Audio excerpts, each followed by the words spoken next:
mas a ti também lhe chama, pois deseja te salvar. Como é maravilhoso pertencer ao meu Jesus, ter a graça e o renovo e ficar ao pé da cruz. Oh, porque Jesus me ama, eu não posso te explicar, mas a ti também lhe chama, pois deseja te salvar. Oh, porque Jesus me ama, eu não posso te explicar, mas a ti também lhe chama, pois deseja te salvar. Agradeço a oportunidade em nome de Jesus.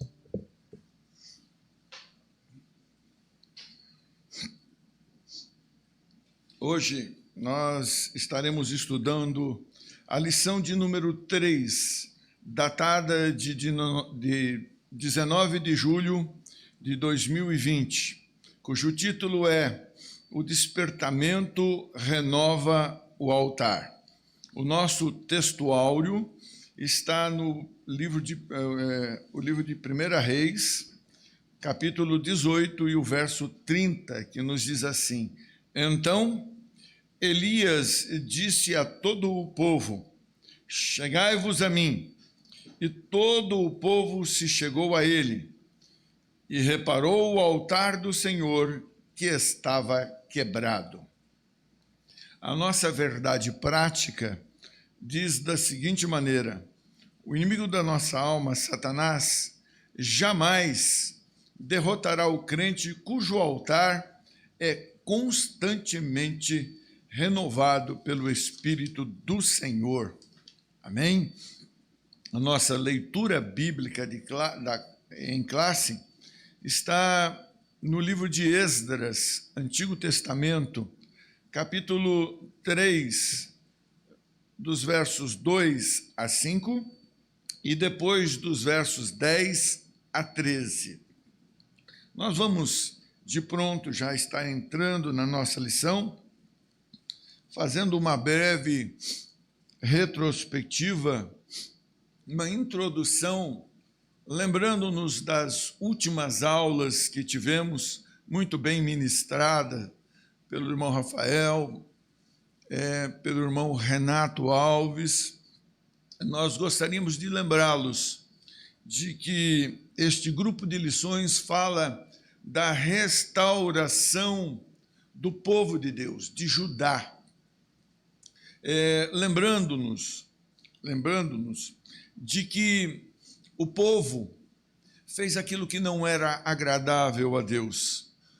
Embora advertido, eles optaram por seguir a outros deuses, razão pela qual o Senhor os entregou na mão de um inimigo muito feroz, os entregou na mão dos babilônios, e ali eles foram subjugados, levados para o cativeiro, e lá passaram 70 anos.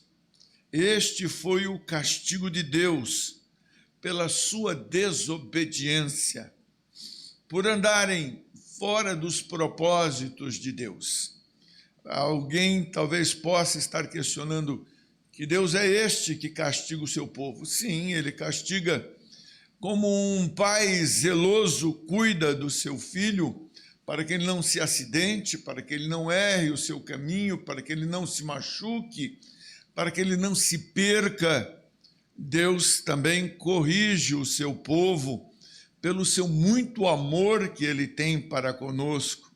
E este é um momento de correção para o povo de Deus. Uma correção que se mostrou efetiva, eficaz, porque estes 70 anos de cativeiro fizeram com que o povo refletisse, caísse em si e verificasse tudo aquilo que eles haviam perdido. Eles haviam perdido a comunhão com Deus. Eles agora estavam separados de Deus, impedidos de adorar a Deus. Mas, completado os 70 anos, de uma maneira sobrenatural, reinava sobre o reino Medo-Persa, agora os dominadores do mundo, Dário, e de repente, Ciro, perdão, e de repente levaram-lhe a palavra do Senhor, dizendo que ele seria o libertador, para permitir que Judá voltasse para o seu território. E ali ele permite o retorno do povo. O retorno vem, e ele é muito bem traduzido no Salmo de número 126. Leia em casa. Esse salmo é maravilhoso. Quando o Senhor libertou o seu povo do cativeiro, eles vieram como os que sonham. Então a sua boca se encheu de riso e os seus lábios se encheram de cântico. E entre as nações vizinhas, os povos diziam: grandes coisas fez o Senhor por esses. Por isso eles estão alegres. E eles ratificavam: sim, verdadeiramente, grandes coisas fez o Senhor por nós, por isso estamos alegres. Ele nos fez retornar do cativeiro. Mas, meus amados irmãos, o retorno do cativeiro não foi algo singelo, não foi algo simples. Eu ouso dizer, numa prévia, nós vamos verificar isso nas próximas aulas, que Deus restaurou Judá em 3 aspectos muito importantes.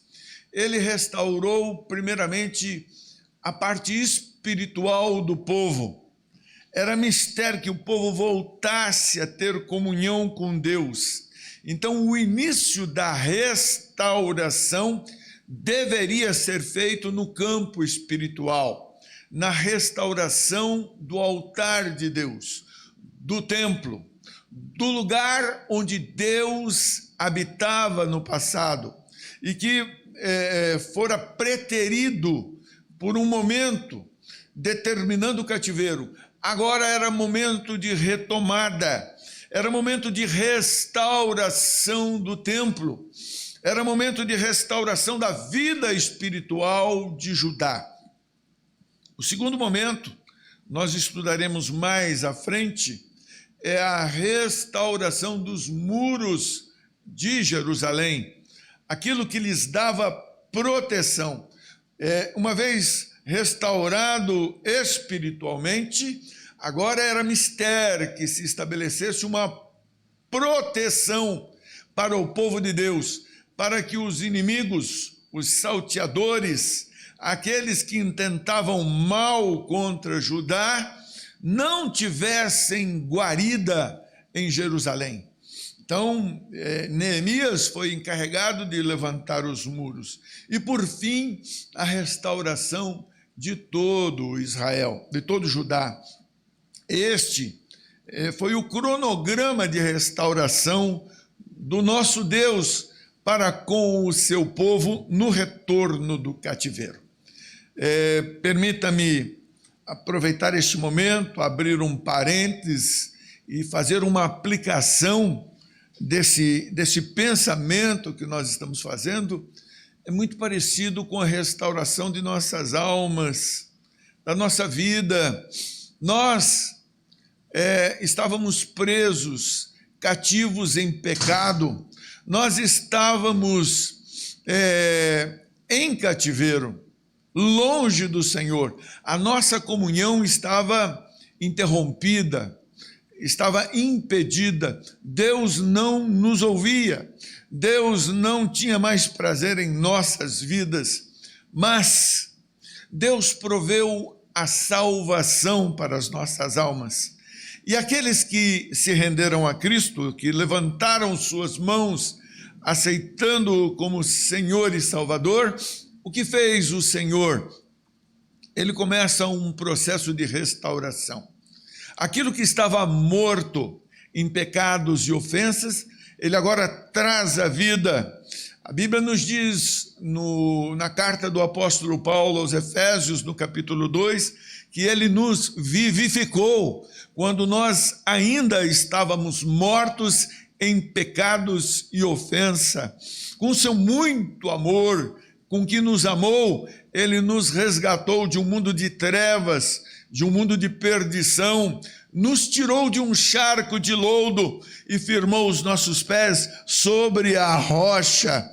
Este foi o grande trabalho feito na cruz do Calvário por nosso Senhor e Salvador Jesus Cristo. A primeira etapa da restauração do homem é a etapa onde ele volta-se para o Senhor e ele torna a viver espiritualmente. Deus nos restaurou espiritualmente quando aceitamos a Jesus. Em seguida começa uma segunda etapa. Enganam-se aqueles que olham para a aparência e veem aspectos de santidade. Não, querido. A santidade ela não se faz tão somente na aparência, mas é algo implantado no íntimo do ser, que brota do mais profundo, do âmago do ser humano e aflora no corpo. Então, a segunda etapa foi a restauração. Nós chamamos de santificação. É um processo pelo qual, quando nós aceitamos Jesus, ele se inicia e só vai se encerrar quando o Senhor vier nos recolher, quer seja por meio da morte ou pelo arrebatamento da igreja. Aí o processo estará completo, porque ele vai nos glorificar. Deus está nos restaurando como seres humanos. Amém? Eu gostaria, nesta manhã, de dar continuidade, falar sobre esta necessidade que os homens têm de se chegarem a Deus, de sentirem a sua presença. No Antigo Testamento, esta aproximação de Deus se dava por meio do altar de Deus. Eles deveriam se aproximar o máximo possível do altar de Deus, do lugar de adoração a Deus, do lugar de oferta, de sacrifício a Deus. Enquanto que no Antigo Testamento o altar de Deus tinha esta função tão importante de trazer o homem a Deus, de atraí-lo à pessoa de Deus, no Novo Testamento este altar é substituído. Agora, não mais por um altar onde um cordeiro seria sacrificado, onde haveria derramamento de sangue, que era um tipo daquilo que haveria de acontecer. Cristo Jesus, na plenitude do tempo, ele vem completar, ele vem fazer se cumprir a palavra de Deus.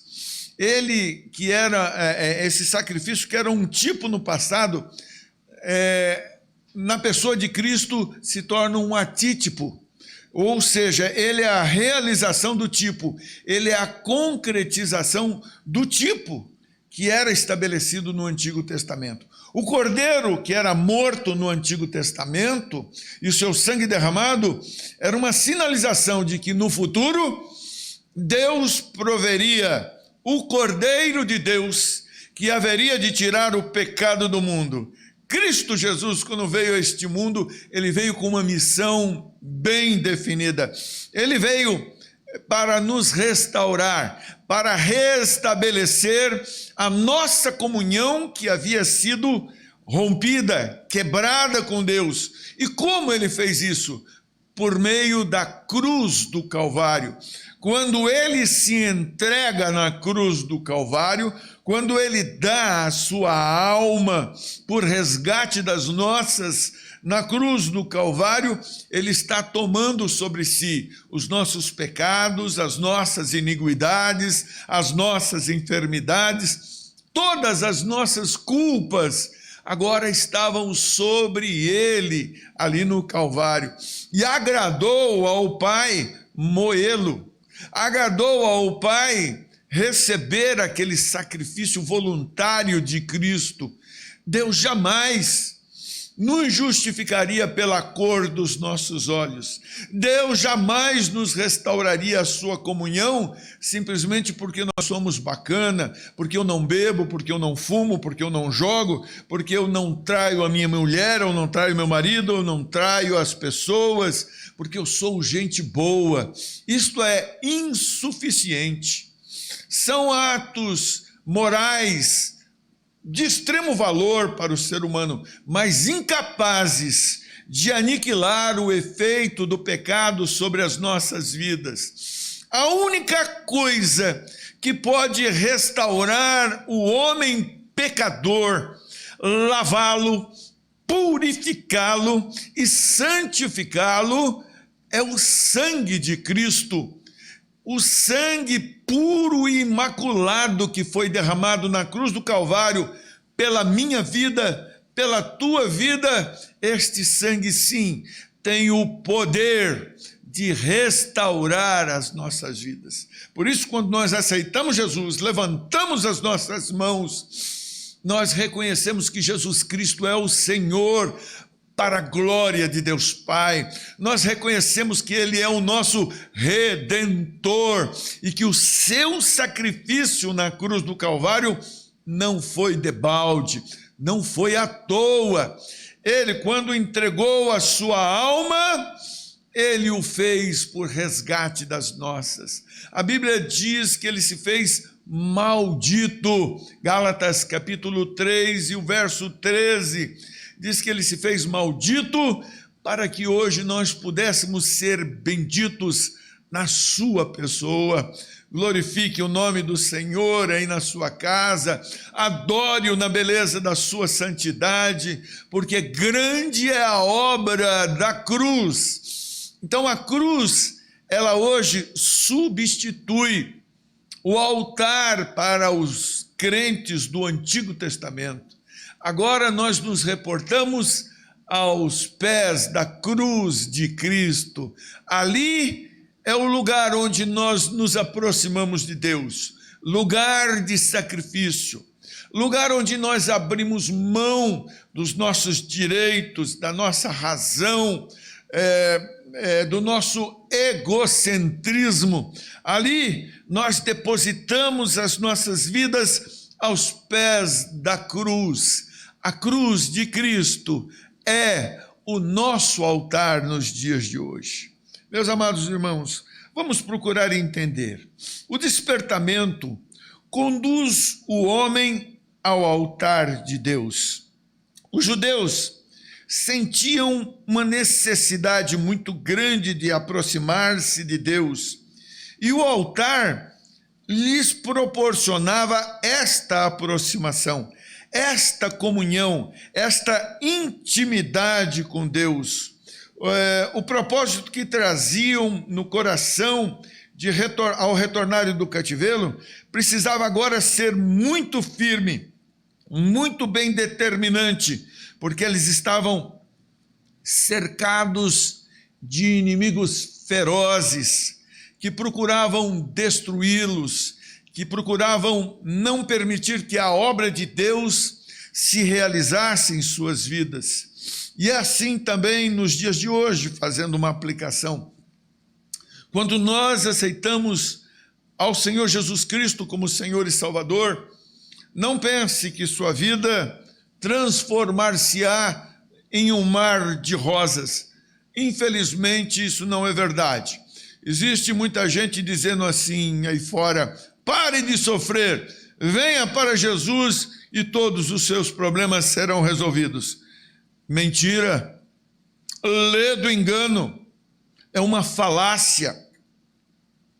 Quando você aceita Cristo e vem para Jesus, não significa dizer que seus problemas acabaram, não significa dizer que você não vai sofrer, mesmo porque você que pertencia às trevas, agora não pertence mais. Agora você pertence ao Senhor Jesus Cristo. Ele te comprou, Ele te lavou, Ele te remiu, e Ele agora o tem como a menina dos seus olhos. Lutas, sim, se levantarão contra ti. Dificuldades, vicissitudes, grandes problemas surgirão. O inimigo se levantará contra a sua vida, mas eu tenho uma boa notícia. Você não pertence mais ao inimigo, você agora pertence ao Deus Todo-Poderoso, ao grande eu sou, aquele que pode todas as coisas, o Deus que te guarda, o Deus que te protege. E tenha certeza, Ele está no controle, Ele está no domínio da situação. Nada, absolutamente nada acontece sem que Deus permita. Ele está no controle e Ele tem guardado a sua vida. Ele tem protegido a sua vida. Ele tem te livrado do laço do passarinheiro. Ele tem te livrado da peste perniciosa. Ele tem guardado a tua vida, a vida da tua família.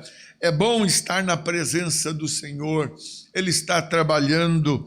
Ele trabalha no turno da noite. Quando nós descansamos, quando nós nos desapercebemos das coisas que estão à nossa volta, os anjos do Senhor estão a nos guardar. Que coisa gostosa, que segurança nós temos em Cristo Jesus. Ninguém pode tocar na tua vida, ninguém pode tocar num fio de cabelo sequer da tua vida, se Deus não permitir. Glória seja dada ao nome do Senhor Jesus Cristo. Então, meus amados, perdone, o pó aqui é muito grande e mexe com a garganta.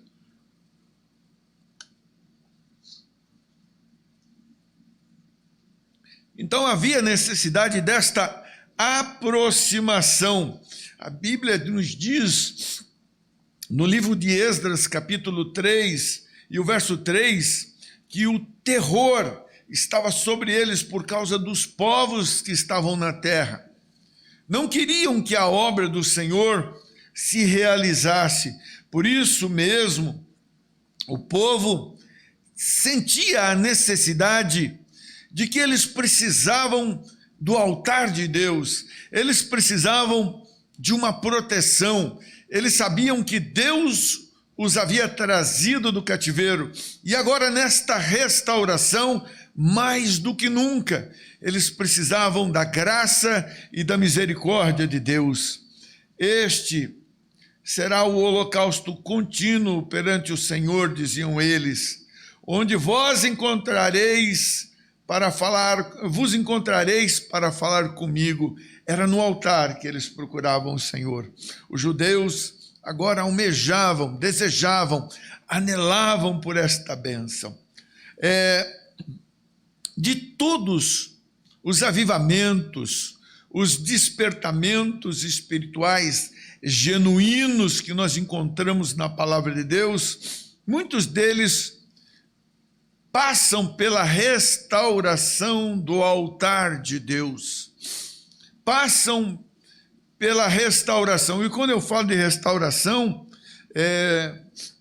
Nabucodonosor, quando entrou em Jerusalém, ele derrubou suas muralhas, ele foi até o templo, retirou os vasos de ouro, ele retirou o ouro que revestia as paredes, ele queimou as madeiras que Davi tinha adquirido de Tiro e Sidom. Eram madeiras nobres, especiais e que revestiam o templo. Toda a glória do templo de Salomão, agora havia sido queimada e o templo derribado era um monturo de pedras neste exato momento do retorno. Eles vão e se restabelecem no mesmo lugar onde fora estabelecido o templo de Salomão. Segundo alguns estudiosos, é onde Abraão foi para sacrificar Isaque. Há várias referências históricas sobre este lugar. É um lugar onde está a mesquita do Domus Dourado hoje em Israel, e que os judeus têm por pretensão restabelecer um novo templo. Eles vão restabelecer no mesmo lugar. Esta é a palavra do Senhor. Então, meus amados irmãos, preparem-se, porque os dias que nós vivemos são dias difíceis. E eu quero me reportar que eles, quando retornam, eles não criam um novo templo, num novo lugar, numa nova ordem. Eles não refazem. Mas o que é que eles estão fazendo? Restaurando aquilo que Deus estabeleceu para eles. É uma restauração. Assim como esta carcaça, quando dorme no Senhor, ela vai para o pó. E o espírito e a alma retornam a Deus que os criou. Estão com Deus, nossa alma, nosso espírito, daqueles que dormem no Senhor. Mas quando Cristo voltar para buscar a sua igreja, ele não vai criar um corpo novo. Não. Este templo onde o Espírito Santo de Deus habita hoje, ele é finito, ele se limita a este mundo. Mas haverá um dado momento em que das nuvens o Senhor dará ordens, e o pó da terra dará conta dos corpos que já estão disformes, que serão pó sobre a terra, e este pó se transformará. Preste atenção, se transformará num corpo. Desta feita, corpo glorificado para viver a eternidade com Deus. Subirá, terão precedência sobre aqueles que estiverem vivos. Subirão para encontrar com Jesus nas nuvens. E depois os que estiverem vivos também terão seus corpos glorificados e subirão. Esta é a palavra de Deus. Esta é a promessa de Deus para com as nossas vidas. Sigamos em frente. E nós verificamos, eu quero citar pelo menos 3 momentos históricos, exemplos históricos observados na palavra de Deus, de restauração de templo. No tempo do profeta Elias, começa no capítulo 17 do livro de 1 Reis,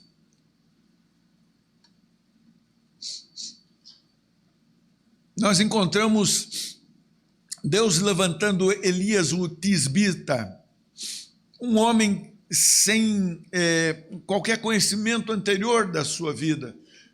Sabia-se tão somente que era de Tisbe, nada mais. Mas é um homem que se levanta com muita autoridade. Um homem vindo da parte de Deus.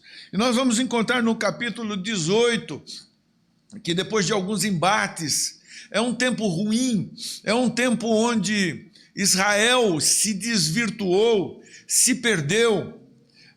O rei Acabe casa-se com uma mulher chamada Jezabel e se miscigena e se mistura com outros povos, e ela traz consigo seus deuses e estabelece em Israel um novo modelo de religião.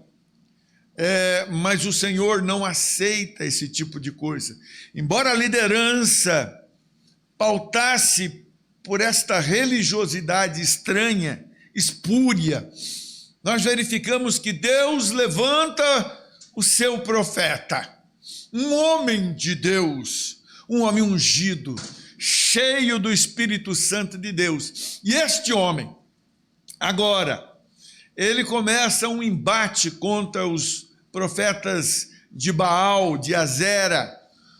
E dentro desse embate, ele faz uma convocação para que o encontre lá no Monte Carmelo, um cume, um lugar muito alto. Lá de cima você vê quase que Israel inteiro. Você vê até quase que o Mediterrâneo. Você vê o Vale de Jezreel. Ali existe hoje uma roda dos ventos, onde aponta para as principais cidades. Quantos quilômetros existia para Damasco, para Babilônia? Até hoje existe esta roda dos ventos lá no cume do Monte Carmelo. E ali ele se reúne com os profetas, 400 profetas de Baal. Deus não trabalha com números. Não são pelos muitos adoradores de Baal que eles iriam alcançar a vitória. Já o homem de Deus, ele vai só. E quando ele chega, ele dá a precedência para que os profetas de Baal montassem o seu altar, para que adorassem ao seu Deus. E o Deus que respondesse com fogo do céu, este seria o Deus de Israel. Este seria o Deus da nação judaica, israelita. E nós encontramos que os profetas de Baal montam o seu altar, se retalham com faca, clamam, gritam. E o profeta até diz: clama mais alto, quem sabe o teu Deus está dormindo, ele vai acordar e vai atendê-los. Mas são deuses, imagens, que têm ouvidos, mas não ouvem, que têm olhos, mas não veem, que têm boca, mas não falam. Mas o nosso Deus não, é um Deus pessoal. O nosso Deus vive. O nosso Deus é concreto, ele está assentado no alto e sublime trono, e todas as coisas se sujeitam a ele. Glória seja dada ao nome do nosso Deus. E de repente, quando eles se cansaram, Elias agora diz: agora é comigo. E a primeira coisa que ele faz para que Deus responda dos altos céus é restaurar o altar. Ele pega as 12 pedras e as coloca em ordem sobre o altar. Ele toma agora o sacrifício e o executa ali sobre o altar. Ele deita, ao contrário do que muita gente pensa, em vez de atear fogo, ele joga água sobre o altar, sobre o sacrifício. Tinha um rego que ele fez na volta, a água invade aquele rego até transbordá-lo. Em seguida ele faz uma oração curta, para que o Deus de Israel responda com fogo, e cai fogo dos céus, consome o altar, o sacrifício, consome o altar, consome até a água que estava no rego.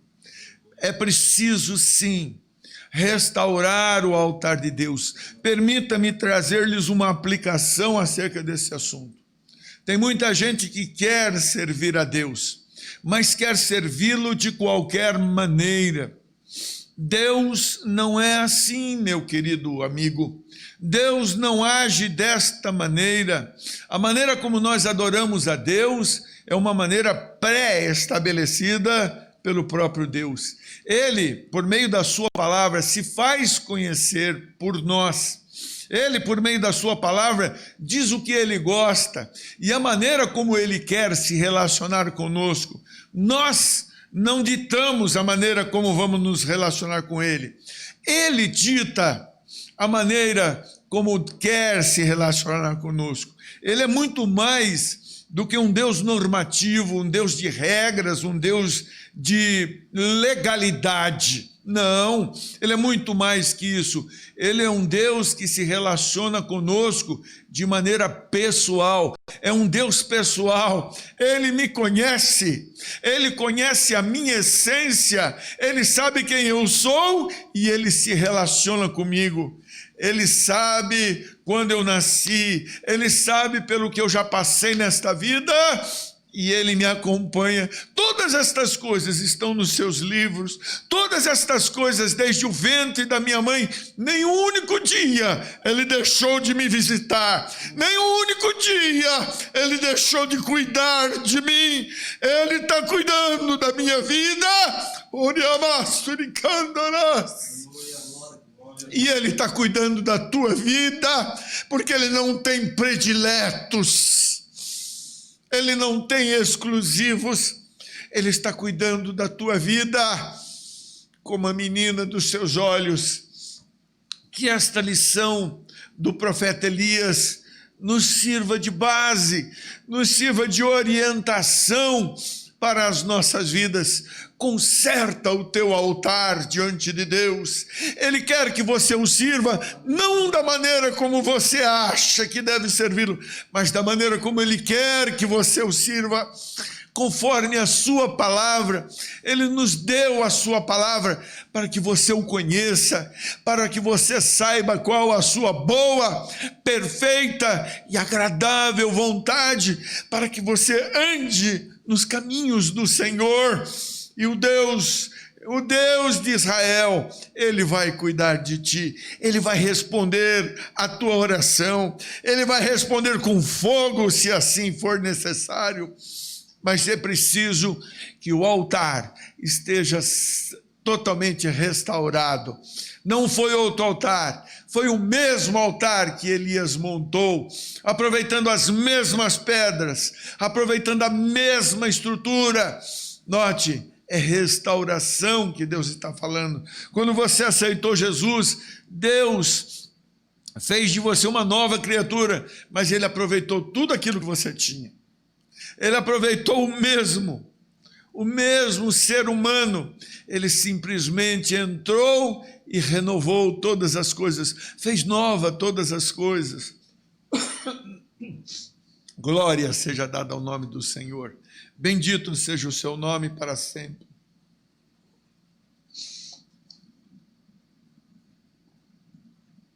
Um outro exemplo que nós temos na palavra de Deus é do piedoso Ezequias. Aos 25 anos, ele assume o trono. Ele vem de uma sequência de reis ímpios que permitiram que outros deuses estranhos se estabelecessem. Para que você possa entender, até o interior do templo havia sido modificado segundo os padrões de Damasco, segundo os padrões dos assírios. Havia sido modificado, deuses estranhos sendo colocados no meio do povo, costumes estranhos se infiltrando no meio do povo de Deus, tirando a sua identidade, tirando suas características, a sua essência que o identificavam com Deus. Quem estabeleceu o altar, quem estabeleceu o pátio, o santo dos santos, a estrutura física para a adoração a Deus foi o próprio Deus. É da maneira como Ele quer, é da maneira como Ele deseja. Ele substitui esta estrutura pela cruz de Cristo. Não foi como os homens quiseram. Pedro, Tiago, João, Judas, Natanael, Bartolomeu, Mateus, todos eles esperavam por um líder político, alguém que se levantasse, alguém que estabelecesse uma nova ordem, que rompesse com Roma e desse liberdade para os judeus. Era isso que os homens pensavam. Pensavam que o reino deles seria um reino terreno, mas não imaginavam que o seu reino transcendia as coisas deste mundo. Era um reino espiritual, era um reino onde passava pela cruz do Calvário. E de repente, eles até se degladiam entre si, dizendo: no teu reino, permita-me sentar-me à sua direita, permita-me sentar-me à sua esquerda. Discutiam entre si quem era mais importante. Este não é o reino de Deus. O reino de Deus é aquele que Jesus, estando junto com seus discípulos, pergunta a eles: quem é mais importante dentro desse contexto? Aquele que serve a mesa ou aquele que é servido, que está assentado à mesa e é servido? E os discípulos, com a lógica e a razão deste mundo, respondem de pronto: com certeza, Senhor, mais importante é aquele que está assentado à mesa. E num exemplo patente de humildade, daquele que veio para ser humilhado até a morte de cruz, ele se posiciona e diz: pois eu sou aquele que sirvo a mesa. Quem quiser vir após mim, disse Jesus, negue-se a si mesmo, tome a sua cruz e siga-me. É este o ministério que Jesus está nos propondo. Não é de exaltação, não é de glorificação, não é um ministério antropocêntrico, onde as pessoas cobram para pregar, cobram para cantar. É tempo de parar com estas coisas, é tempo de parar de cobrar aquilo que não tem preço. É a doce, preciosa presença de Deus que faz de nós algo diferente. O rei Ezequias, dentro desse contexto, ele rompe com esses paradigmas terrenos.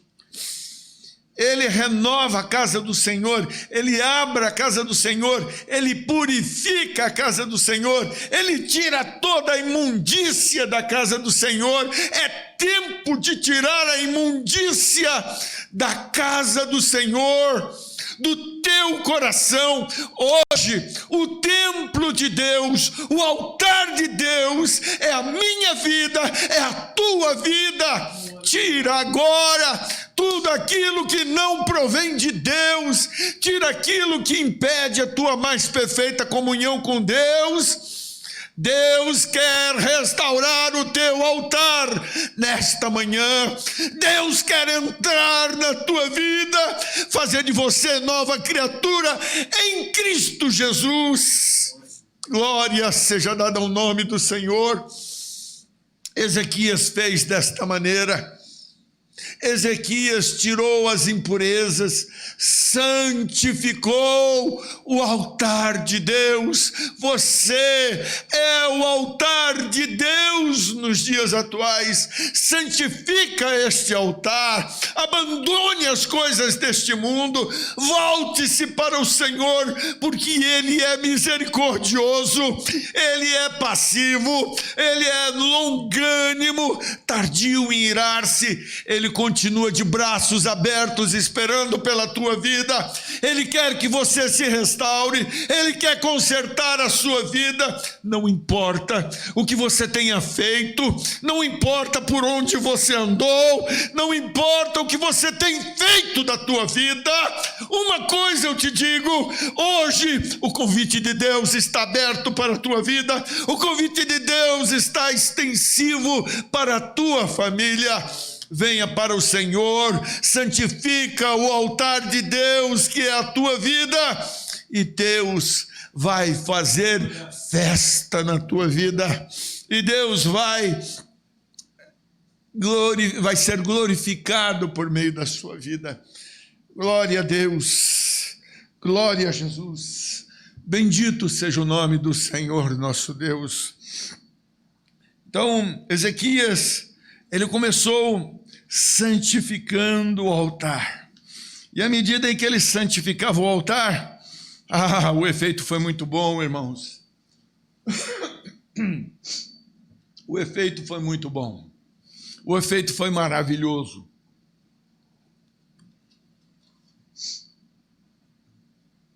Começou a brotar um novo cântico na boca dos filhos de Deus. Começaram a adorar a Deus, começaram a glorificá-lo, e houve um despertamento tão grande que fez com que o povo se transformasse. Ezequias foi notabilizado por grandes livramentos da parte de Deus. Livramentos, inimigos ferozes, inimigos poderosíssimos. Senaqueribe, quando veio contra ele, escarneceu dele e dizia para ele: não engane o povo, dizendo que Deus vai livrá-los, porque eu venho passando por nações e nenhuma delas pôde me resistir. Todas elas sucumbiram ante o meu exército. Seus deuses estão numa galeria de deuses que eu tenho lá em Damasco. Ninguém pôde me resistir. Mas ele se esqueceu que aqueles deuses eram deuses de pedra, de pau, de barro.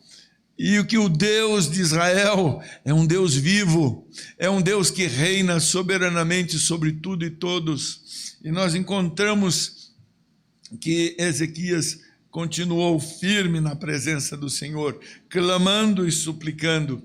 Ele escarneceu de Ezequias, dizendo: dê-me aí 2.000 cavaleiros, eu te darei 2.000 cavalos, para que você possa combater contra mim. Mas numa única noite, quando Jerusalém estava prestes a ser sitiada, cercada, um anjo, só um anjo, executou 180.000 assírios, 185.000 assírios.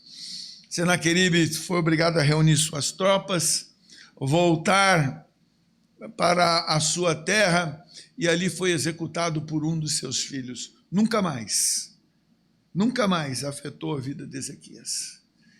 Meus amados irmãos, altar restaurado diante da presença de Deus. Deus tem prazer nas nossas vidas. Deus quer trabalhar com a minha vida, quer trabalhar com a tua vida, mas para que isso aconteça, é mister que o nosso altar esteja restaurado diante da presença do Senhor. E o terceiro exemplo que nós temos é o retorno dos judeus do cativeiro. Eles construíram o altar sobre suas antigas bases. Tem muita gente tentando criar um novo modelo de igreja, um novo padrão de igreja, com inovações. Olha, a igreja está obsoleta, dizem eles. A igreja é muito quadrada, a igreja precisa se modernizar, o louvor tem que ser diferente. E desculpe aos músicos, eu não abro mão dos hinos da harpa. Os hinos da harpa foram inspirados por homens de Deus, não que isso seja uma formalidade, não, um formalismo que nós estamos com, não, mas são hinos inspirados por Deus, se cantados com o íntimo do seu coração, o nome do Senhor há de ser glorificado. Eu sou pela letra, eu sou pelas músicas inspiradas e devemos obedecê-las e devemos cumpri-las, tal qual elas estão escritas. Tem nos norteado há quase 100 anos, esse hinário, esse conjunto de hinos tem sido agrupados para glorificar a Deus, para exaltar.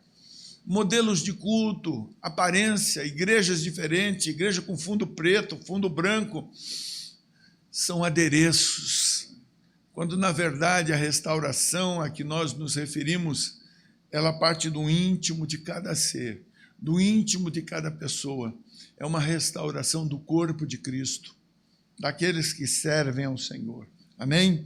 Então, quando eles voltaram de do cativeiro, para Jerusalém, o altar foi construído sobre suas antigas bases, como manda a lei. Em Esdras, capítulo 3:3, isso é citado. A alegria foi tão grande entre os judeus, é aquilo que diz o Salmo 126. Então, a nossa boca se encheu de riso, e os nossos lábios se encheram de cântico. E entre as nações se diziam: grandes coisas fez o Senhor por isso, eles estão alegres, né? Então, foi motivo para eles sacrificarem a Deus, foi motivo para que eles celebrassem a festa do tabernáculo. O culto a Deus voltou a ser reestabelecido. Cristo, o centro da nossa comunhão com Deus. No Antigo Testamento, o altar era algo muito importante no culto a Deus. Já no Novo Testamento, o Gólgota, o Calvário, a cruz, transformou-se num instrumento semelhante a este altar. Primeiramente, Paulo dizendo aos Coríntios, primeiramente eu vos entreguei o que também recebi da parte do Senhor, que Cristo morreu pelos nossos pecados, segundo as Escrituras. Todas as coisas subsistem por Ele, para Ele. Ele tem a predominância, a preeminência de todas as coisas, para que nós possamos crer. Ele é a pedra de esquina que nos sustenta, Ele é o alicerce. Queridos, aqueles que querem mudar a igreja, querem inová-la, querem renová-la, Paulo escrevendo aos Coríntios, na sua primeira carta aos Coríntios, capítulo 3, ele faz duas metáforas ali, comparando o corpo de Cristo a uma grande plantação, onde ele plantou, Apolo regou, mas o Espírito do Senhor deu crescimento. Ele faz uma outra metáfora comparando o corpo de Cristo a um grande edifício que está sendo levantado. E quando ele fala isso, ele diz sobre o fundamento, sobre o alicerce. E quando ele fala sobre esse fundamento, sobre esse alicerce, preste muito atenção ao que eu vou lhes dizer. Não existe um outro fundamento senão Cristo Jesus. Se alguém quiser trazer um outro fundamento, que seja anátema, que seja, permita-me a palavra, ela é pesada, eu vou traduzir anátema para você, que seja maldito. Maldito todo aquele que inventar um novo evangelho. O evangelho é um só, é o evangelho de Jesus Cristo. Ele é o alicerce. Nós temos um evangelho social, hoje tem algumas religiões com uma teologia de libertação. Isto é tudo menos evangelho. Pode dar o nome que você quiser, ação social, pode falar o que quer. É importante o alcance social das pessoas, alcançar os pobres, alimentá-los. Tiago recomenda isso.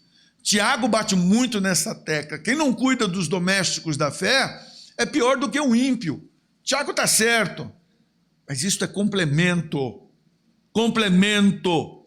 A essência é a palavra de Deus, porque a palavra de Deus liberta, a palavra de Deus transforma, a palavra de Deus traz vida, vida espiritual. Tudo começa pela palavra de Deus. Lembra da restauração? Primeiro espiritual, depois do muro, santificação, para finalmente a transformação seja completa. Eu lembro de algumas pessoas que vieram para Cristo quebradas, moídas, despedaçadas da sarjeta, dos vícios, da embriaguez, das drogas, mas quando chegaram na presença do Senhor, foram transformados. Esses dias, a irmã Mabel estava me mostrando uma menina, duas fotos, de quando ela estava nas ruas, nas esquinas, nos faróis, pedindo algo para manter a sua dependência química, raquítica, deformada, e depois ela transformada pela palavra de Deus, uma moça linda. É isso que o evangelho faz, mas não começou na aparência dela. O evangelho começa no íntimo, no âmago da pessoa, no mais profundo do ser. Quando você se converte ao Senhor, brota de dentro para fora, ele aflora no corpo, mas ele começa lá dentro, onde Deus habita. Que o Espírito do Senhor esteja falando ao seu coração nesta manhã. Toda a Trindade atuou de maneira significativamente na morte expiatória de Cristo. O Pai Celestial, Deus Todo-Poderoso, antes da fundação do mundo, ele planejou a obra redentora com o sacrifício de nosso Senhor e Salvador Jesus Cristo. A Bíblia nos diz que ele nos amou primeiro. Antes que houvesse luz, antes que houvesse qualquer coisa, Deus já dizia, haja cruz. Ele já via a cruz do Calvário para resgate. Quando o homem caiu, Deus não foi pego de surpresa. Quando o homem se desviou inúmeras vezes dos caminhos do Senhor, Deus não se surpreendeu. Nada surpreende o meu Deus. Ele está no controle, ele está no domínio. Nada o pega de surpresa. Ele reina soberanamente. E nós encontramos que o Pai determinou que fosse feito daquela maneira. O Pai participou diretamente do drama do Gólgota. Agradou ao Pai moê-lo, porque ao ser moído, ele estava restaurando toda a humanidade, trazendo-os de volta à comunhão com Deus. Ele, por meio da obra da cruz, nos reconciliou com o Pai. Cristo Jesus, o Filho de Deus, ele entregou-se como oferta, como sacrifício que agradou ao Pai. Deus jamais justificaria os nossos pecados pela linda cor dos nossos olhos. Não. Por mais bonitinho que você seja, por mais inteligente que você seja, por mais posse que você tenha, essas coisas não movem o coração de Deus. Não movem o coração de Deus. Mas o coração contrito e quebrantado, isto move o coração de Deus. E o Espírito Santo de Deus, ele ajudou o Filho a vencer estes obstáculos que se levantaram contra ele até a cruz do Calvário. Foi pelo Espírito Santo em Cristo Jesus que ofereceu-se a si mesmo, imaculado, como uma oferta agradável a Deus. 2, o Espírito Santo quer, pelo despertamento, mostrar aos homens a grande vitória de Cristo Jesus na cruz do Calvário. O Espírito Santo, ele quer nos iluminar o entendimento. É impossível alguém se converter a Deus, alguém aceitar Jesus como Senhor e Salvador, se não houver uma centelha do Espírito Santo de Deus nos tocando. O homem natural, ele só consegue entender as coisas materiais. O homem natural, ele não consegue discernir as coisas espirituais. Mas é diferente o espiritual. O espiritual, ele discerne tanto as coisas materiais, como também as coisas espirituais. E não é discernido por ninguém, o que é melhor. Olha que coisa linda. Quem faz isso no ser humano? Só o Espírito Santo de Deus tem este poder. Ele primeiro nos toca, convencendo-nos do pecado, da justiça e do juízo de Deus que há de vir sobre todos os homens. É esta centelha que entra dentro do nosso coração, que tira a nuvem dos nossos olhos, que destapa os nossos ouvidos, que abre o nosso entendimento para que nós possamos ver Deus.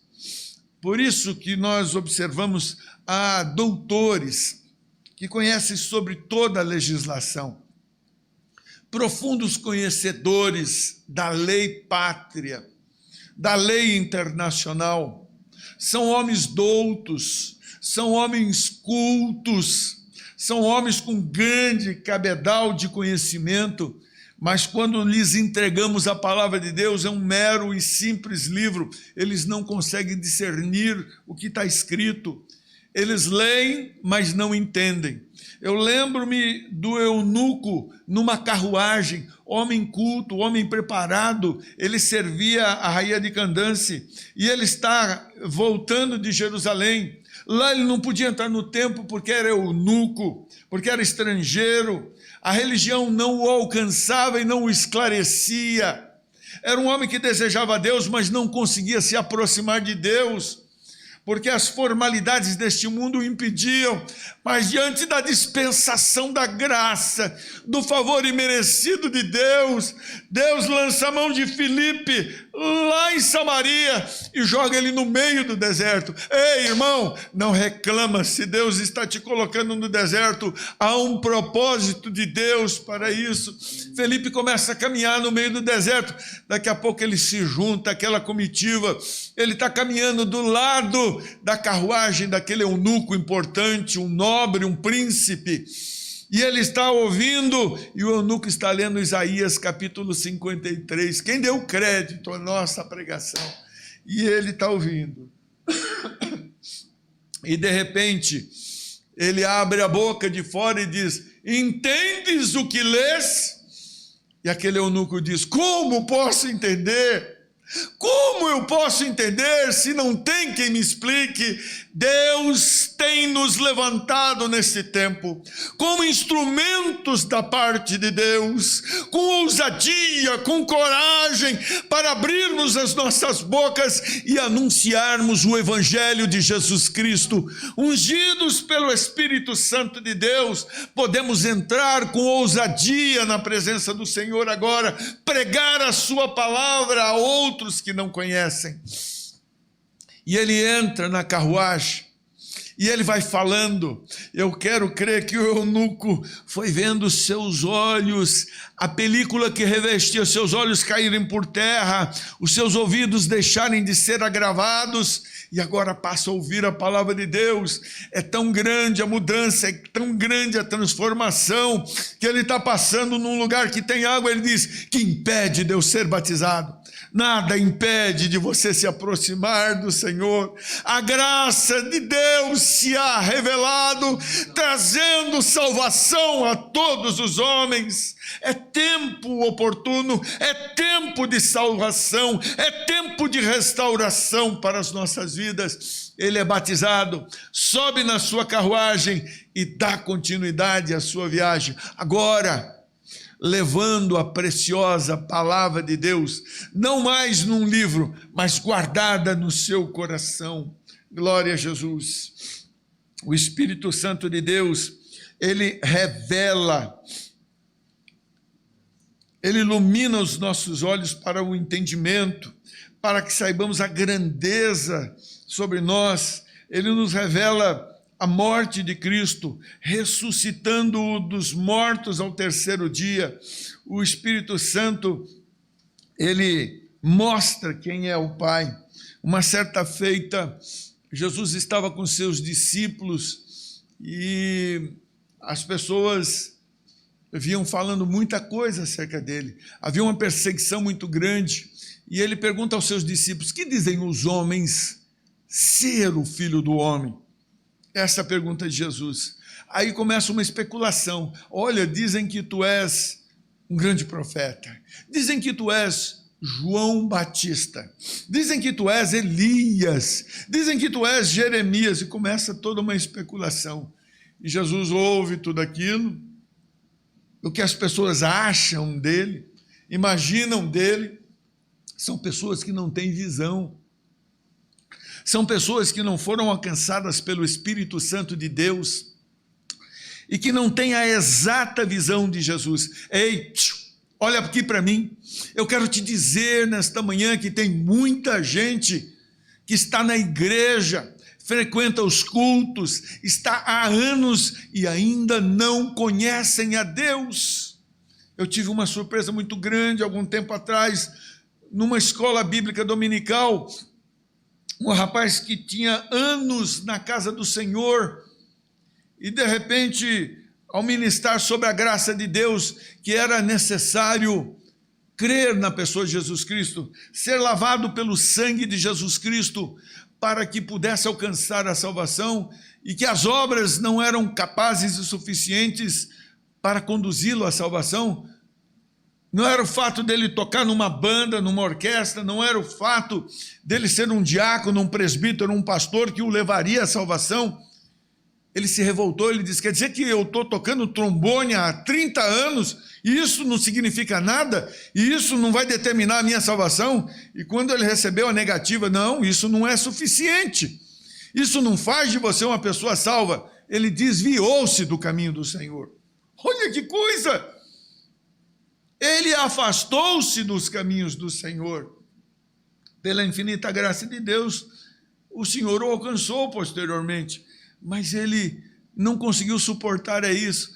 Não é isso, meus irmãos, que faz com que a pessoa veja, ele estava há tanto tempo na casa do Senhor e não conseguia conhecer a Deus.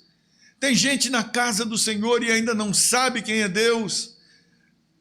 Conhece Deus não por ouvir dizer, mas conhecer Deus por andar com Ele, por falar com Ele, por ouvir a sua voz. Como é que nós conseguimos isso? Orando. Como é que nós conseguimos isso? Lendo a sua palavra, aprendendo dele. Ele quer nos ensinar, ele quer falar conosco, ele quer se apresentar a nós. Que nesta manhã você tenha um verdadeiro encontro com Cristo Jesus. Nós verificamos que ele revela a pessoa de Cristo Jesus. Ele nos ensina. Muitas vezes, quando nós temos alguma coisa que nos obstrui os sentidos, ele nos ensina. Jesus havia morrido. Jesus havia morrido.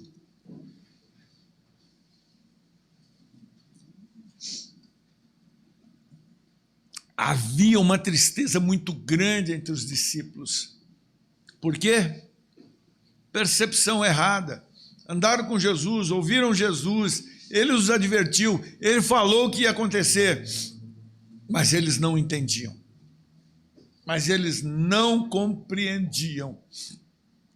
De repente, passou-se o sábado. Eu fico imaginando sábado de pranto, de sexta para sábado, choro, pranto, tristeza, agonia, sentimento de perda.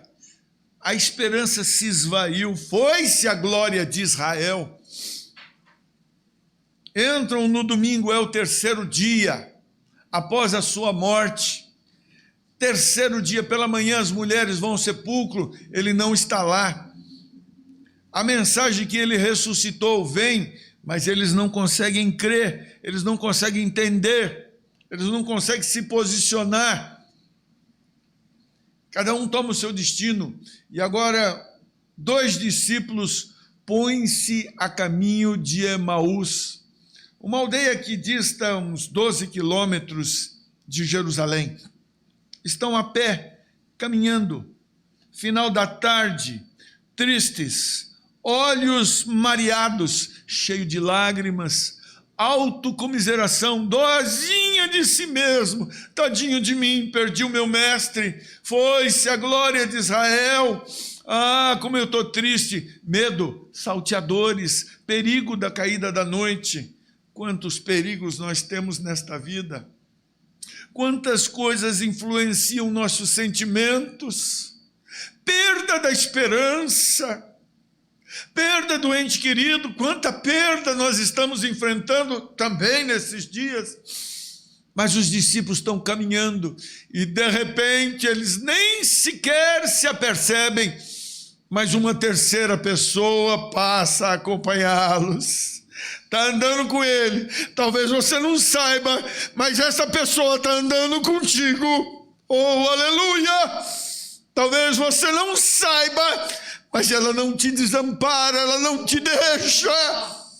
Talvez você não saiba, ele morreu sim, mas ao terceiro dia ele ressuscitou, e ele vive, e ele reina soberanamente sobre as nossas vidas, e ele tem cuidado de nós, como os discípulos no caminho de Emaús.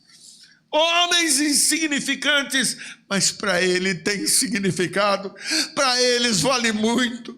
Eles estão caminhando para um retrocesso, para uma volta atrás. Acabou, não tem mais esperança.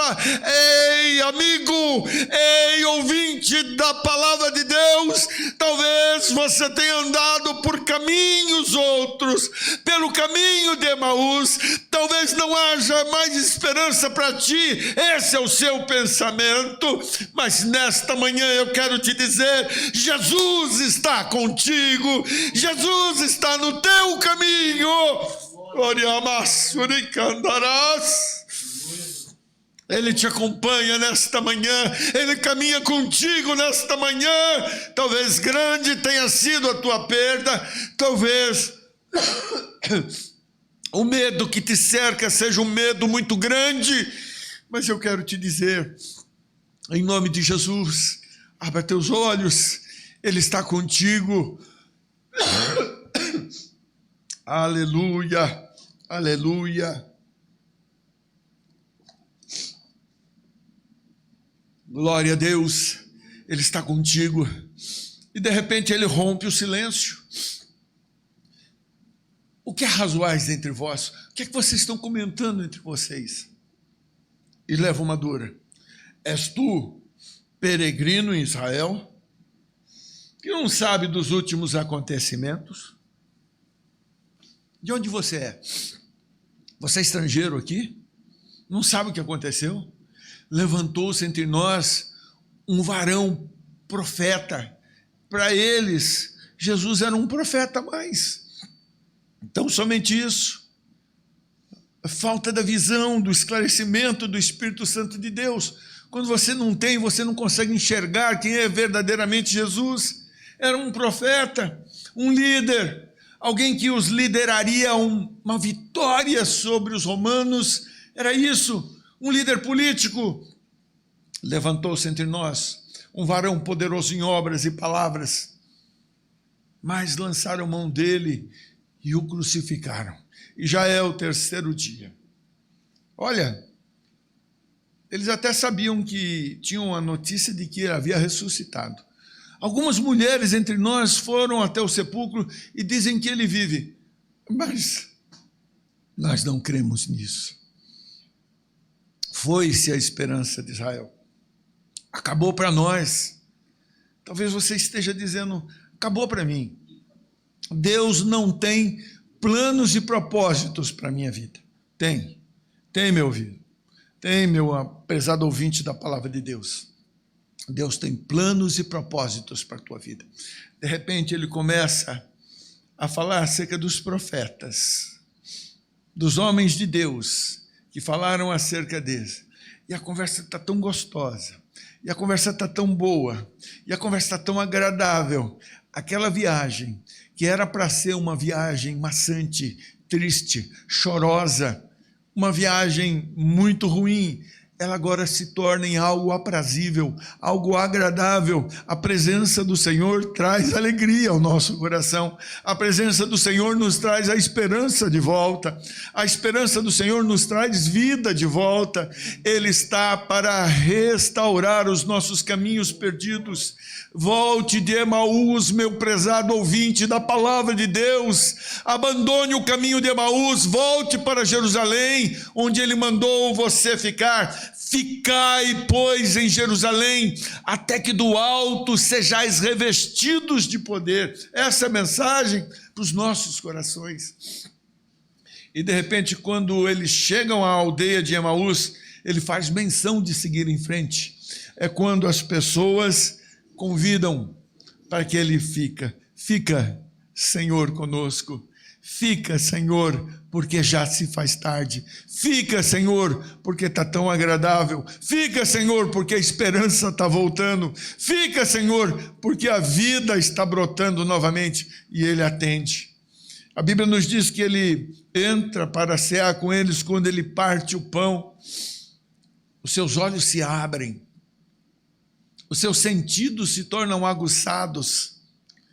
Acho que olharam para aquelas mãos partindo o pão, na penumbra, na escuridão, e falaram, eu já vi essa mão, eu já vi esse partir do pão, eu já vi este ato. e ele desaparece. Agora não tem escuridão, agora não tem medo, agora não tem desesperança que possam segurar estes discípulos. Eles no mesmo pé, eles batem em Emaús e voltam para Jerusalém, onde o Senhor determinou que eles estivessem. Deus, por meio do seu Santo Espírito, abrindo os olhos dos homens, o Espírito explica o verdadeiro significado da morte de Cristo. Eu lembro que uma vez eu fui a um lugar chamado Speak Corner, na Inglaterra. Ela é o Canto do Falador, é uma praça.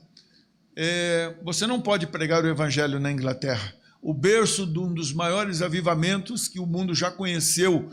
Hoje, o cristianismo está delegado a um plano secundário. Nas igrejas cristãs evangélicas estão se fechando, não existe mais, estamos diante de uma sociedade de ateus. É muito ruim o que está acontecendo na Inglaterra. E eu tinha curiosidade de conhecer esse lugar. Era uma praça onde os pensamentos são livres. Se quiser ir lá e falar mal da rainha da Inglaterra, é proibido falar, mas lá pode. Todo mundo pode falar o que quiser. Pode falar das mais altas autoridades, né? Lá pode. E qualquer um pode pegar um caixote, subir em cima de um caixote. E havia um debate teológico entre um pastor batista que falava da morte sacrificial de Cristo, e um muçulmano gritou lá: que Deus é esse que permite que seu próprio filho seja morto? Falta de entendimento, falta de compreensão do projeto, do plano de Deus. Mas não se assuste não, meu querido irmão. Existem religiosos nos dias de hoje que estão dizendo que a morte de Cristo foi debalde. Existem religiosos hoje que estão dizendo que ele simplesmente foi um grande homem, um grande profeta. Não, ele é o Cristo, Filho do Deus Altíssimo, ele é o Salvador da humanidade. Tem gente pregando que a morte dele não é capaz de restaurar o homem do pecado. Eu tenho muita dó dessas pessoas que estão trabalhando para o inimigo. Infelizmente, eu não tenho outra palavra senão essa. Só para me encaminhar para o encerramento, o Espírito Santo de Deus, ele nos convence do pecado, da justiça e do juízo. A graça de Deus está sendo nos oferecida de uma maneira graciosa, sem que você precise pagar com a sua própria vida por ela, porque Cristo já pagou por ti. O Espírito penetra todas as coisas. A luz da glória de Cristo, revelada na cruz do Calvário, é uma luz que se manifesta. Quando esta luz ilumina a nossa consciência, não tem como você não se curvar a este Deus. Preste atenção, estou me encaminhando para o final. Isaías começa o seu livro com uma série de ais. Ai de fulano, ai de Beltrano, ai daquele, ai daquela, ai daquela. Mas nós notamos que um pouco mais adiante, no capítulo 6, ele começa assim: no ano em que morreu o rei Uzias, eu vi um alto e sublime trono. E ele começa a ter uma visão do trono da graça de Deus. Deus se revelar a ele, Isaías. E quando ele está tendo aquelas visões, suas pernas se tornam trôpegas. Ele perde as pernas, ele desfalece, ele cai como que morto.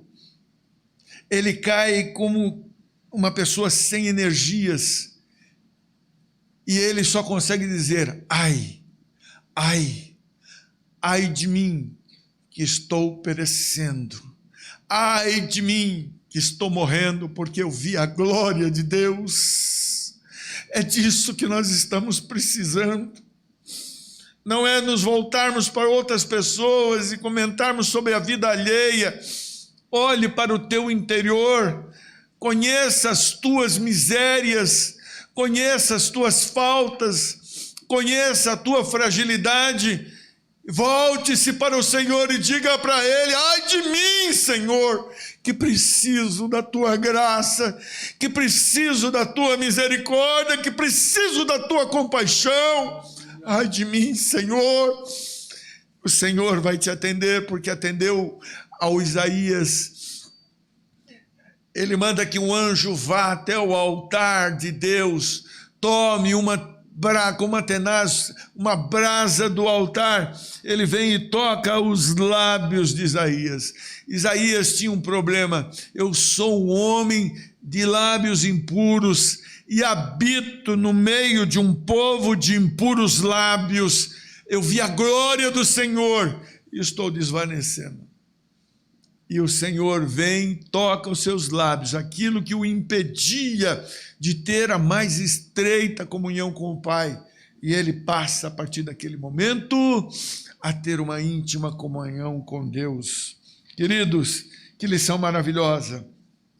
Cuidado, a última palavra que nós queremos, cuidado com as imitações. O pastor Eurico Bergson, ele escreveu essa lição há 27 anos atrás. Como pode um homem, há tanto tempo, ter uma visão tão atual do que nós estamos vivendo hoje? Ele diz aqui na nossa lição que muitos dizem estar vivendo um despertamento hoje, mas esses despertamentos não têm características puras de um despertamento. São movimentos movidos por sabedoria, por devoção voluntária, por humildade, disciplina do corpo. Dá uma olhada. Nós temos 3 tipos de manifestações na área espiritual. As manifestações de natureza humana, que provém da mente humana, está cheio disso hoje em dia. O homem é muito autossuficiente. Há uma cultura humanista no nosso meio, uma cultura antropocêntrica, onde o homem é, na verdade, o centro de todas as coisas. Deus não opera onde há o antropocentrismo. Deus, e o antropocentrismo alimenta o humanismo. Deus opera onde há o teocentrismo, onde Ele, Deus, seja o centro de todas as coisas. Então há sim um pensamento humano que norteia a conduta dos homens. Há um pensamento demoníaco. Muitas iniquidades veiculadas por meio dos canais de comunicação nos dias de hoje, muito nítida a ação demoníaca dos veículos de comunicação, exploração da sensualidade, inversão de valores, uma luta desenfreada e frontal ao cristianismo. Os valores que norteiam a nossa sociedade são os valores judaicos cristãos. A ética que norteia as legislações e as sociedades hoje é a ética paulínea, é a ética do apóstolo Paulo, aquilo que ele recebeu do Senhor e que compartilhou conosco, é isso que norteia a nossa sociedade. Mas nós vemos levantar nos últimos tempos hordas do inferno se levantando contra princípios éticos, morais, bons costumes, optam pela imoralidade, pelo sensualismo, optam pela vergonha, pelo pecado, estão abraçados com o pecado. Sociedade iníqua, sociedade pecaminosa. É tempo de se arrepender, é tempo de voltar-se para Deus, porque a volta de Jesus Cristo é iminente. Ele está voltando para buscar a sua igreja. Prepara-te para encontrar com o Senhor. Prepara-te para encontrar com o Senhor. Ele está voltando para buscar a sua igreja. se não nas nuvens, olha quantas vidas estão sendo ceifadas, frutos amadurecidos sendo recolhidos. É a volta de Cristo, para alguns mais cedo, mas atenta para isso. Esta sociedade que nós vivemos, com seu antropocentrismo, está criando uma religião. E sabe qual é o modelo de religião que eles estão criando? Que satisfaça o homem. O cristianismo de algum tempo atrás, ele cantava: Tu és fiel, Senhor. Tu és fiel, Senhor. Era tu, Senhor. Não há como o Senhor. Só o Senhor é Deus. Era isso que nós cantávamos. Estamos vivendo uma onda dentro da própria igreja, onde o eu prevalece. O eu dentro da pregação. O eu dentro dos louvores. O eu dentro dos cânticos. É tempo de retomarmos, é tempo de voltarmos às nossas origens e dar a glória ao único que merece toda a honra, toda a glória, todo o louvor pertence ao nosso Deus. Quem tentar usurpar esta glória vai cair por terra em nome de Jesus, porque só Ele é digno, tudo é por Ele e para Ele, tudo. Glória seja dada ao nome do Senhor. Meus amados, o tempo não nos permite mais, até passamos um pouco da hora, mas começamos mais tarde também, né? Então nos perdoe por isso. Que Deus te abençoe, que nós possamos restaurar o nosso altar diante de Deus, o lugar de adoração. E o altar hoje não é mais um altar construído. O véu do templo rasgou-se de alto a baixo. O véu do templo que separava o homem pecador daquilo que era santo foi rompido com a morte de Cristo Jesus. Hoje você tem ousadia, liberdade para entrar na presença do Senhor. Você, meu prezado irmão, é o templo onde o Espírito Santo de Deus habita. Você é o templo de adoração a Deus. Tome posse desta bênção nesta noite. Leia a Bíblia, ore, tenha comunhão com Deus e faça do teu altar um altar de adoração, onde o nome do Senhor venha a ser glorificado. Que Deus te abençoe nesta manhã, em nome de Jesus.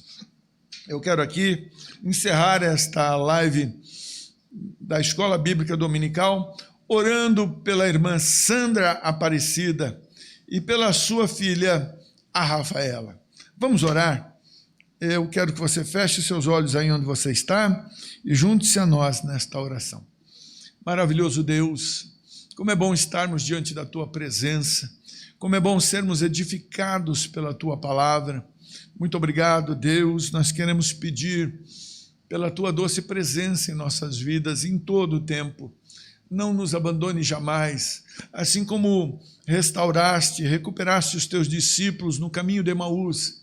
Restaura a nossa vida, caminha conosco, Senhor, dá-nos força para que possamos superar todas essas dificuldades, todas as vicissitudes que têm se levantado contra a nossa vida.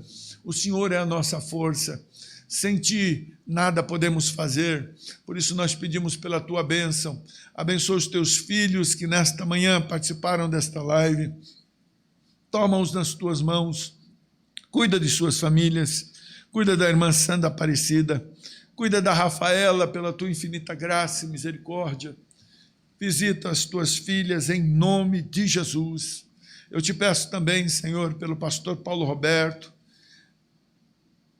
pela vida daqueles que estão enfermos, pela vida do presbítero Daniel. Te peço pela vida daqueles que estão num leito de enfermidade. Cuida deles, Deus, pela Tua infinita graça e misericórdia. Pastor Eudes e a sua família, guarda os Teus filhos, ó Deus. Família do pastor Donizete de Batatais, que está infectada pelo vírus, tenha misericórdia, Deus. Se Tu não guardares a cidade, em vão vigiam as sentinelas. Em nome de Jesus, Se não gozarmos da tua proteção, Deus, seremos presas fáceis na mão do inimigo, mas o Senhor é o nosso escudo e fortaleza, o Senhor é broquel, o Senhor é aquele que nos sustenta diante de tempos difíceis. Muito obrigado por tudo, Pai, no nome eterno e glorioso de Jesus. Amém.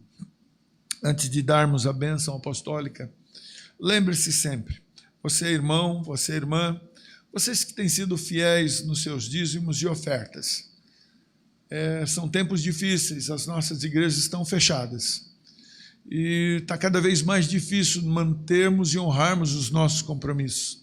Não gostaríamos de entregar mais alguns templos, estamos nos mantendo com um bom par deles, estamos pagando, mas dependemos da tua fidelidade neste momento.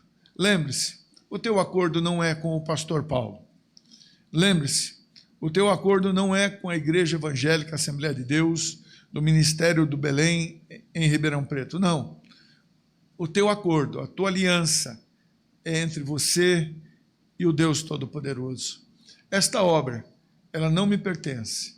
Embora ela tenha uma denominação, a denominação não é nada em si mesmo. Ela é um instrumento de Deus para levar este evangelho precioso às vidas que ainda não conhecem. Como crerão, se não tem quem pregue?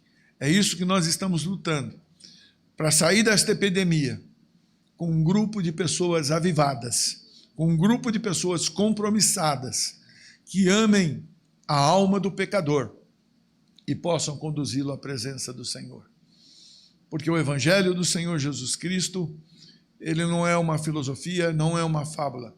O Evangelho de Jesus é poder de Deus para a salvação de todo aquele que nele crê. Amém? Estenda suas mãos onde você está.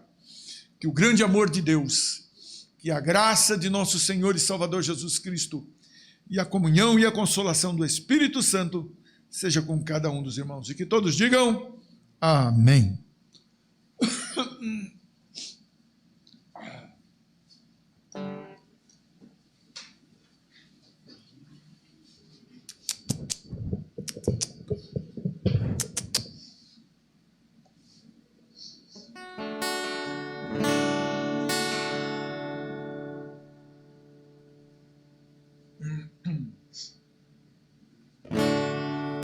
Senhor, venha mudar,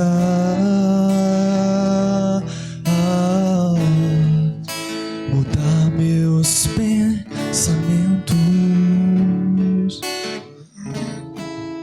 restaura os meus sonhos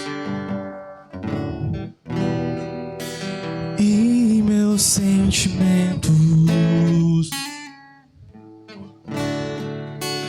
Vem encher o vaso, é o que eu mais quero. Por onde tenho andado, sempre estás por perto. Renova-me, Senhor, venha curar as minhas feridas. Eu quero ser melhor. Renova-me, Senhor.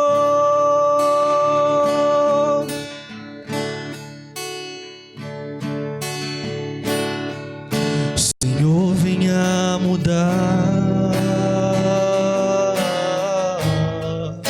mudar meus pensamentos. Por onde tenho andado,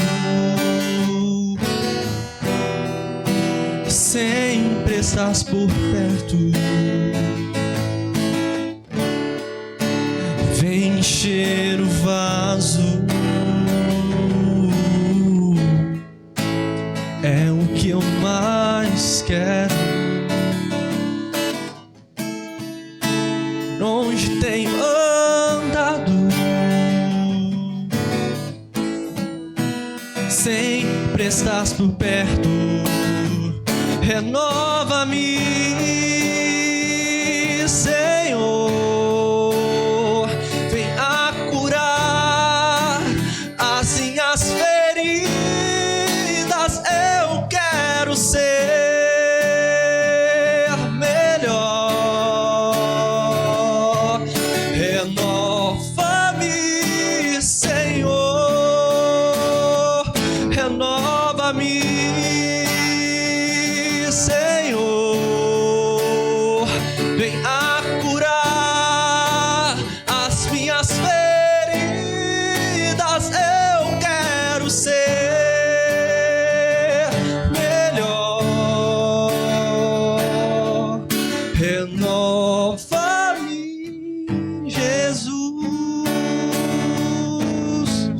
renova-me, Jesus.